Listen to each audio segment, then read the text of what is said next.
सभी मित्रों का स्वागत है। पोलियाउस खीरा ककड़ी लगाने की कंप्लीट जानकारी मैं आपको इस वीडियो में बताऊंगा। स्क्रीन पर आप देख रहे होंगे कि गोबर की खाद की जो 60 ट्राली है मैंने बिखेर दी है और बाकी जो भी ये खाद दवा सबको मैं अच्छी तरह से इसे मिक्स कर लूँगा। स्क्रीन पर लिखी हुई है, या आपको कोई भी रासायनिक दवा का डीलर है वो दे देगा और इनको मैं अच्छी तरह से ऐसे मिक्स कर लूँगा।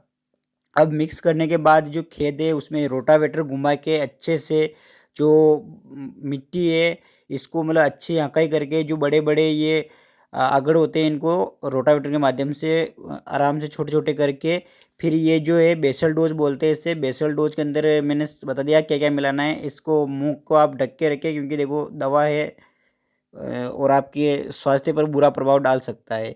तो ये जो है ना पूरा खाद बहुत ही मतलब इनको माप तोल के ही इसको बिखेरना पड़ता है। हमारे इस पोली हाउस में के अंदर कुल 8 खाँचे हैं, तो हमने 8 बाल्टी अलग से ऐसे तैयार कर लिया और ऐसे-ऐसे इसको फेंक रहे हैं। ये हम पूरे ध्यान रहे कि बेड बने उससे पहले फेंकें, ऐसा नहीं कि आप बेड के ऊपर डालो।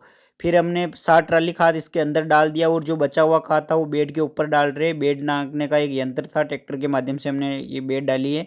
ये खाद हम इसलिए बखेरे कि ताकि ये जल को क्या करेगा अवशोषित करके रखेगा और इससे क्या है कि पौधे को लंबे समय तक पानी की कोई दिक्कत नहीं आएगी।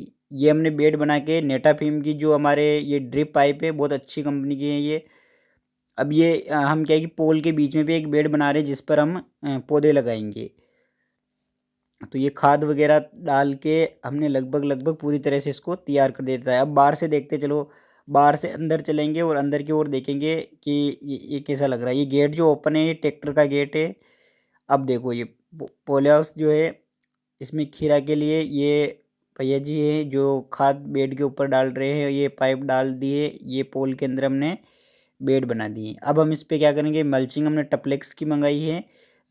ध्यान दें मल्चिंग में जो सिल्वर वाली मल्चिंग आपको नहीं लगानी चाहिए, ये तो हमने लगा दी है, लेकिन अगर ज़्यादा बेहतर रहेगा आप वाइट ऊपर से वाइट नीचे से ब्लैक वाली मल्च प्रयोग में लें। ये हमने हमारे एक भैया जी हैं हमारे गांव के पास के, उन्होंने एक जुगाड़ बनाया है मल्चिंग के छेद करने का। बहुत ही अच्छा जुगाड़ है।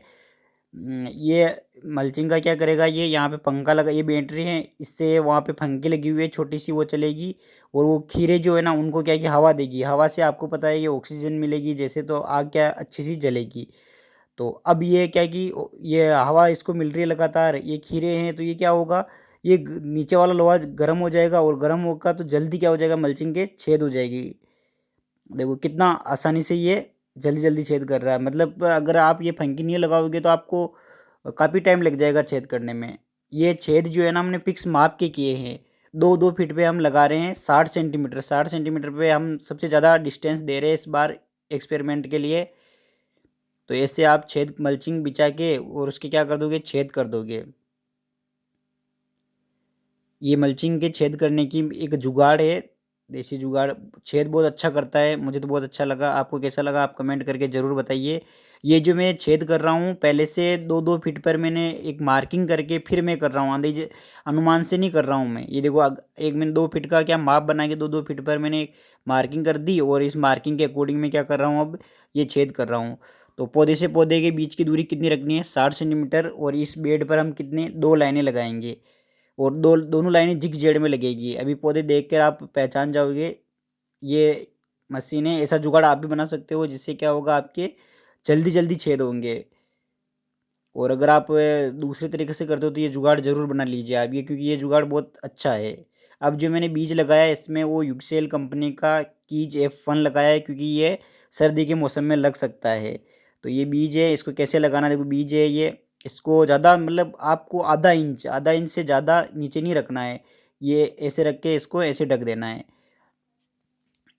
तो ऐसे बीज लगाना, ज़्यादा आप अगर ज़्यादा गहराई पे रख दोगे तो वो बीज बाहर भी नहीं आएगा और आपके बीज सड़ जाएगा अंदर। इसलिए आपको आधा इंच से ज़्यादा गहरा नहीं होना चाहिए बीज। ये बीज रख दिया मैंने और अब इसको ड्रिप से सिंचाई कर देंगे। ऐसे बीज रख के ड्रिप से मैंने 6 से 7 घंटा पानी चला दिया और आज ये 3 दिन 4 दिन के बीज देखो बाहर निकलने लग गए हैं ये आज 4 दिन कंप्लीट, इसको 4 दिन हो गए। 4 दिन में जो है ना पौधे बाहर आ रहे हैं। अभी ठंड का टाइम है तो इसलिए, वरना तो अभी मतलब गर्मी के टाइम पे तो 3-3 2-3 पत्ते आ जाते हैं इसके 4-5 दिन में। तो ये पौधे उग के बाहर आ रहे हैं अभी। ये कंप्लीट ही 4-5 दिन के पौधे हो चुके हैं।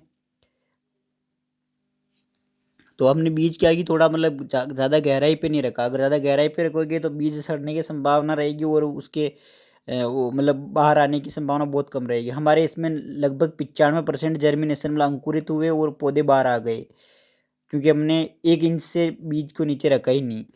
तो ये आज 7 दिन के पौधे हो चुके हैं। 7 दिन का पौधा इतना बड़ा हुआ है सर्दी के टाइम की। अगर गर्मी के टाइम होता तब तक बहुत बड़ा हो जाता है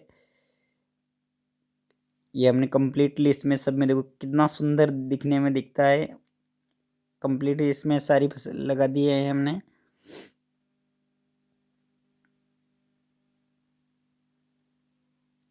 ऐसा ये मतलब पीलापन उसके के बीज की वजह से होता है। अब हम क्या ध्यान दें, इधर हमने ये नर्सरी तैयार करी है। नर्सरी में ट्राई में तैयार करें या डिस्पोजल में तैयार करें। देखो डिस्पोजल में मुझे ऐसा लगा कि इसको रखने में कोई दिक्कत नहीं आती, क्योंकि कागज़ है, कागज़ को फाड़ के डायरेक्ट आप इसमें रख दोगे। अभी मैं आपको इस वीडियो में बताऊंगा ये चीज़ें।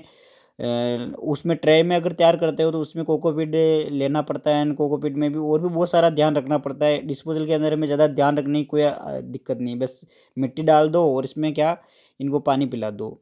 तो ये पौधे जहाँ ये पौधे नहीं उगे ना, मान लो कोई दिक्कत आई जाती है 100 में से जैसे कि 2-4 पौधे या 5 पौधे नहीं उगे, इस बेड पे हमने एक बेड पे 150 पौधे लगाए हैं लगभग। अब 150 में से 10 पौधे हमने वापस रिप्लेसमेंट किया है इनका। डिस्पोजल है उसको पानी के अंदर थोड़ा सा गीला करके और वो उसको कागज़ है, कागज़ फट जाता है आराम से, और उसको डायरेक्ट जहाँ पर बीज नहीं उगा उसको क्या कर देंगे, रिप्लेसमेंट कर देंगे।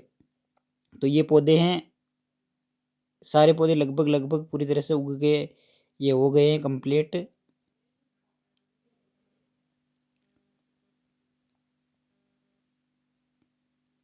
अब जो है ना, अब ये अगला जो मैं इसमें बताऊंगा, ये पौधे जो है ना ये ड्रेंचिंग कर रहे हैं हम। ड्रेंचिंग के लिए मैंने अलग से वीडियो बना दिया है, उसमें आप आराम से देखें। इस ये जो ड्रेंचिंग है इसमें मैंने एक फर्स्ट ड्रेंचिंग में तो मैंने रोको और बायोजाइम लिया है, और सेकंड ड्रेंचिंग में जो है ना मैंने केल्प और एक कीटनाशक दवा कोई सी भी आप डाल सकते हो वो लिया है। ये आज पौधे 20 दिन के हो चुके हैं। 20 दिन का ये 5 मतलब 4 से 5 पत्ती के है ये कम्प्लीटली। ये पौधे जो है ना 20 दिन के पौधे हैं ये। तो खीरा ककड़ी का मतलब सबसे पहले हमने बेसल डोज दिया। बेसल डोज के बाद बेड बनाई, बेड बना के ड्रिप पाइप डाल के फिर मल्च बिछा के बीज लगा दिया। यहाँ तक कंप्लीट है। धन्यवाद साथियों।